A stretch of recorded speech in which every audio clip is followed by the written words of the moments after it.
Hey friends, hi, hello, வணக்கம். Last minute ப்ரிப்பரேஷனில் chemistry ரிலேட்டடான important டாபிக்ஸ்லாம் பார்த்துட்டு இருக்கோம்ல.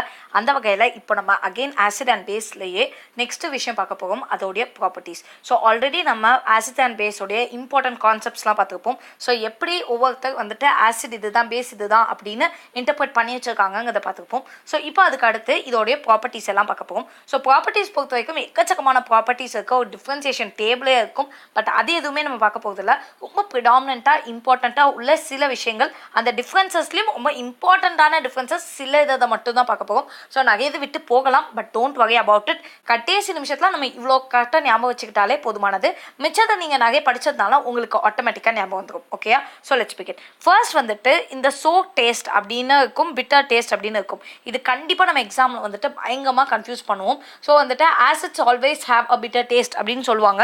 ஆமாவா, பிட்டரா சோகா அப்படின்னு கன்ஃபியூஸ் ஆகும். சி, ஆசிட்ஸுக்கு சோ டேஸ்ட், பேஸுக்கு பிட்டர் டேஸ்ட். எப்படி ஞாபகம் வச்சுக்கலாம்?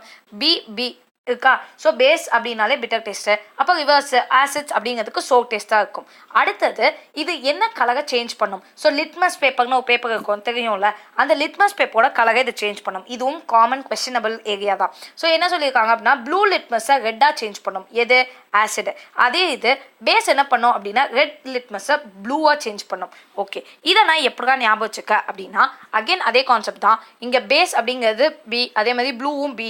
ஸோ இதுலேயும் தானே ப்ளூ வருது அப்படின்னா, எண்டா நமக்கு என்ன கையில் கிடைக்குதோ அதை தான் நம்ம எப்பயுமே கன்சிடர் பண்ணுவோம் அப்படின்னு ஞாபகம் வச்சுக்கோங்க. ஸோ டுவர்ட்ஸ் த எண்டு பேஸோட கடைசியில் இப்போ நீங்கள் ஒரு இதை செக் பண்ணுறீங்க, அது பேஸாக இருந்தால் ப்ளூவாக மாறணும் அப்படி வச்சுக்கோங்க. ஓகே, நீங்கள் என்ன கலர் லிட்மஸ் பேப்பர்னாலும் எடுங்க, அது உங்களுக்கு இப்போதைக்கு யோசிக்காதீங்க. நீங்கள் என்ன பண்ணாலும் டெஸ்ட் பண்ணி முடிக்கும் போது அது பேஸாக இருந்தால் ப்ளூ கலர் அப்படின்னு ஞாபகம் வச்சுக்கோங்க, பேஸ்னா ப்ளூ கலர் அப்படின்னு ஞாபகம் வச்சுக்கோங்க.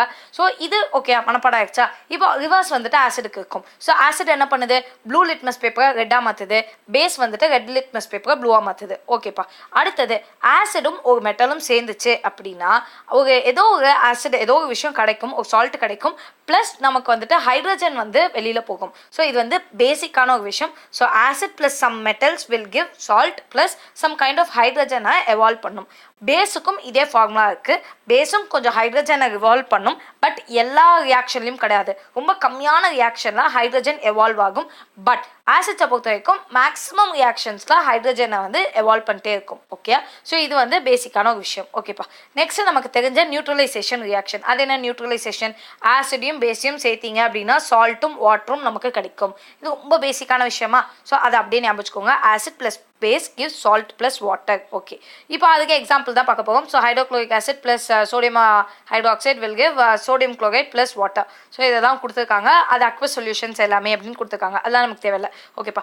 மெயினாக என்ன படித்தோம் அப்படின்னா, என்னெல்லாம் படித்தோம்? ஆசிட் அப்படிங்கிறதுக்கு என்ன டேஸ்ட்டு? So taste. பேஸ் அப்படிங்கிறதுக்கு பிட்டர் டேஸ்ட்டு. ஆசிட் என்ன பண்ணும்? ப்ளூ லிட்மஸை ரெட்டாக மாற்றும். கரெக்டு தானா? ஓகே, கரெக்டு தான். அதே மாதிரி பேஸ் என்ன பண்ணும்? ரெட் லிட்மஸை ப்ளூவாக மாற்றும். அதுதான். இதை மட்டும் நல்லா ஞாபகம் வச்சுக்கோங்க. ஏன்னா இந்த ரெண்டு இடத்தையும் நீங்கள் கண்டிப்பாக எல்லாருமே நம்மலாம் தப்பு பண்ணுவோம். ஸோ ஈவன் எல்லாம் படிச்சுட்டு இந்த மாதிரி சின்ன சின்ன விஷயங்களெல்லாம் நம்ம தப்பு பண்ணிடக்கூடாது. அதுக்காக தான் இவ்வளோ பொறுமையாக சொல்கிறேன். ஸோ ஜஸ்ட் அதை எடுத்துக்கோங்க. ஓகே, நெக்ஸ்ட் ஆசிட் வந்துட்டு மெட்டலிக் ஆக்சைட்ஸோட சேரும் போது சால்ட்டி வாட்டரையும் கொடுக்குது. ஸோ நமக்கு ஆல்ரெடி என்ன தெரியும்? ஆசிடும் பேஸும் சேர்ந்தால் தானே சால்ட் அண்ட் வாட்டர்னு தெரியும். இப்போ நம்ம ஆசிடோட பேஸை சேர்க்கலை, ஆனால் மெட்டலிக் ஆக்சைடை சேர்க்கணும். அப்படி சேர்த்தா நமக்கு சால்ட் அண்ட் வாட்டர் கிடைக்குது. அப்போ இதுலேருந்து என்ன தெரியுது? மெட்டலிக் ஆக்சைடு அப்படிங்கிறது பேசிக் நேச்சர்ல இருக்கு அப்படின்னு தெரியுது. சூப்பர்ல.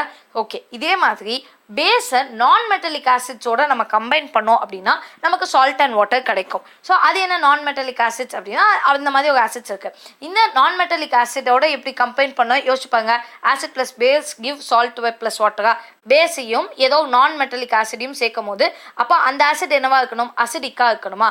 அவ்வளோதான். ஸோ இங்கே ஆக்சைட்ஸ் எடுத்துருக்கோம், இங்கே வந்துட்டு ஆசிட்ஸ் எடுத்துருக்கோம். ஸோ நான் மெட்டலிக் ஆசிட்ஸோட இது கம்பைன் ஆகும்போது அசிடிக் இன் நேச்சராக இருக்கும் அந்த நான் மெட்டலிக் இதெல்லாம். அதே மாதிரி மெட்டலிக் ஆக்சைட்ஸ் அப்படிங்கிறது பேசிக் இன் நேச்சராக இருக்கும்.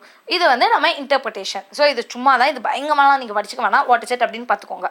ஓகே, இப்போ ஆசிடையும் பேஸையும் கொண்டு போய் தண்ணியில் கரைக்கிறோம் அப்படின்னா ஆசிட்ஸ் வந்துட்டு H+ அயான்ஸை வெளியில் கொடுக்கும், பேஸ் வந்துட்டு OH- அயான்ஸை வெளியில் கொடுக்கும். இதை நம்ம அந்த கான்செப்ட் வைஸ் பார்க்கும் போது ஒரு பர்சன் சொல்லியிருப்பாங்க. அந்த பர்சன் யாரு அப்படின்னு ரீகால் பண்ணிப்பாங்க. பண்ணிட்டீங்களா? ஓகே அந்த பர்சன் தான். ஸோ ஃபர்ஸ்ட் பர்சன் நம்ம பார்த்த ஃபர்ஸ்ட் பர்சன் இதை தான் சொல்லியிருப்பாரு. எந்த ஒரு அக்வஸ் சொல்யூஷன்லையுமே இது வந்து H+ அயான்ஸ் ஆசிடும் OH- அயான்ஸை பேஸும் கொடுக்கும் அப்படிங்கிற மாதிரி பேசியிருப்பாங்களா, அதே தான் இவங்களும் பேசியிருக்காங்க. ஸோ ஞாபகம் வச்சுக்கோங்க. அடுத்தது வந்துட்டு சும்மா ஒரு ஃபேக்ட் தான். இந்த அக்வாரிஜியா அப்படின்னு ஒரு சொல்யூஷன் இருக்கும், கேள்விப்பட்டிருப்பீங்க. ஸோ இந்த அக்வாரிஜியா அப்படிங்கிறது என்னன்னா, இது வந்து ஒரு சொல்யூஷன் மாதிரி. லைக் இதை நீங்கள் தயார் பண்ணிட்டீங்க அப்படின்னா உங்கள்கிட்ட உள்ள கோல்டு கம்மலையோ இல்லை செயின் ரிங்கு எதனாலும் உள்ளே போட்டிங்கன்னா காணாமல் போயிடும். ஸோ அதால் வந்து இந்த மாதிரி நோபல் மெட்டல்ஸ்லாம் இருக்குல்ல, ஸோ அந்த நோபல் மெட்டல்ஸை கூட அதுக்குள்ளே அதை சொல்யூட் பண்ணி அது ஒன்றுமே இல்லாமல் பண்ண முடியும். இதுதான் அந்த அக்வாரிஜியா அப்படிங்கிற சொல்யூஷன். இது மேட்டர் இல்லை, இதில் என்ன காம்போசிஷனில் எதை சேர்க்கணுங்கிறது தான் விஷயம். So three parts of concentrated hydrochloric ஆசிடோட 1 part ஆஃப் கான்சன்ட்ரேட்டட் நைட்ரிக் ஆசிடை நம்ம சேர்த்தோம் அப்படின்னா தான் இந்த அக்வாரிஜியா அப்படிங்கிறது கிடைக்கும். So HCl 3 parts, HNO3 1 part, இதை சேர்த்தோம் அப்படின்னா அக்வாரிஜியா கிடைக்கும். அண்ட் இதை கேட்கலாம். ஸோ கேட்கும் போது வந்துட்டு out of the following which is ratio அப்படின்னு கேட்டுட்டு HNO3:HCl அப்படின்னு கேட்டிருந்தாங்கன்னா என்னென்னு போடுவீங்க, 1:3 போடணும். அதே HCl:HNO3 கேட்டிருந்தாங்கன்னா 3:1 போடணும். இதெல்லாம் வந்துட்டு காமனான விஷயங்கள், நம்ம மேபி மாற்றுறதுக்கு. ஸோ எப்பயுமே ஒரு ரேஷியோவோ இல்லை என்ன நீங்கள் எழுதணும்னாலும் 1 செகண்ட் அந்த கொஸ்டினை ஒழுங்காக வாசிட்டு அதுக்கப்புறம் ஆன்சர் பண்ணிங்கன்னா கண்டிப்பாக தப்பே ஆகாது. ஓகே, ஸோ இதெல்லாம் நம்ம பார்த்து முடிச்சிட்டோம். இன்னும் கொஞ்சம் தான் பார்க்கணும். என்ன அப்படின்னா அசிடிட்டி பேசிசிட்டி அப்படின்னு ரெண்டு இருக்குல்ல. ஸோ அப்படின்னா என்னென்னு பார்க்கணும். அதாவது அசிடிட்டி அப்படின்னா number of replaceable OH- ions. So OH- அயான்ஸை எவ்வளோ ரீப்ளேஸ் பண்ண முடியுமோ அதுதான் அந்த ஒரு விஷயத்தோட அசிடிட்டி அப்படின்னு சொல்கிறோம். ஃபார் எக்ஸாம்பிள் இப்போ NaOHோட அசிடிட்டி என்னப்பா அப்படின்னா OH எத்தனை இருக்கு, அதில் 1 தானே இருக்குது. அப்போது அதோடைய அசிடிட்டி அப்படிங்கிறது 1. ஓகே, அப்போது CaOH ட்வைஸோடைய அசிடிட்டி என்னப்பா அப்படின்னா OH எத்தனை இருக்குது, 2 இருக்கா. அப்போ அதோடைய அசிடிட்டி அப்படிங்கிறது 2. ஓகே, இதுதான் பேசிக்கான விஷயம் அசிடிட்டியில். இதே இது பெசிசிட்டி பார்க்கும்போது ஸோ அதில் என்ன அப்படின்னா number of replaceable H+ ions. So H+ ions எவ்வளோ நம்மளால் ரீப்ளேஸ் பண்ண முடியுதோ அதை பொறுத்து தான் நம்மளோட பெசிசிட்டி அப்படிங்கிறது இருக்குது. ஸோ இப்போ HCl எத்தனை ஹைட்ரஜன் இருக்குது, 1 தானே. ஸோ அப்போ அதோடைய பேசிசிட்டி அப்படிங்கிறது 1. H2SO4 எத்தனை இருக்குது, 2 இருக்கா. அப்போனா அதோடைய பேசிசிட்டி அப்படிங்கிறது 2. அவ்வளோதான். ஸோ இது பேஸ் கான்செப்ட். இதெல்லாம் உங்களுக்கு தேவையில்லை. இன்கேஸ் அவன் ஏதாச்சும் கேட்டேன் இது என்னன்னு சொல்லி ஐயோ நமக்கு தெரியலையே அசிடிட்டியா பெசிசிட்டியா அப்படிங்கிறது தெரியலையே அப்படின்னு நம்ம நினச்சிப்போம்ல. ஸோ அதுக்காக தான் இதை நம்ம சேர்த்து சொன்னது. டோன்ட் வரி, இதெல்லாம் கேட்க மாட்டாங்க. ஈவன் இஃப் கேட்டாலும் இப்போ நம்மளால சொல்ல முடியும். ஓகே, ஸோ இதுக்கடுத்து நம்ம இன்னும் pH வேல்யூஸ் பார்க்கணும், இதோடைய அந்த இம்பார்ட்டன்ஸ் பார்க்கணும். அதுக்கப்புறம் இந்த டெஸ்ட்லாம் இருக்குல்ல, லைக் என்ன ஆசிடுக்கெல்லாம் இந்த ஃபினாப்தலின் யூஸ் பண்ணுவோம், நம்ம நிறைய யூஸ் பண்ணி வைப்போமே, methyl orange, methyl red. So அதுக்கு கலர்ஸ்லாம் ஆகுமே, இந்த மாதிரியான டிஃப்ரென்சஸ்லாம் கொஞ்சம் பார்க்க வேண்டியிருக்கு. எல்லாத்தையுமே சீக்கிரமாக பார்த்து முடிச்சுக்கலாம். ஸோ தட் இங்கே இந்த கான்செப்ட்ல இருந்து எந்த கேள்வி வந்தாலும் நம்மளால ஆன்சர் எழுத முடிய மாதிரி.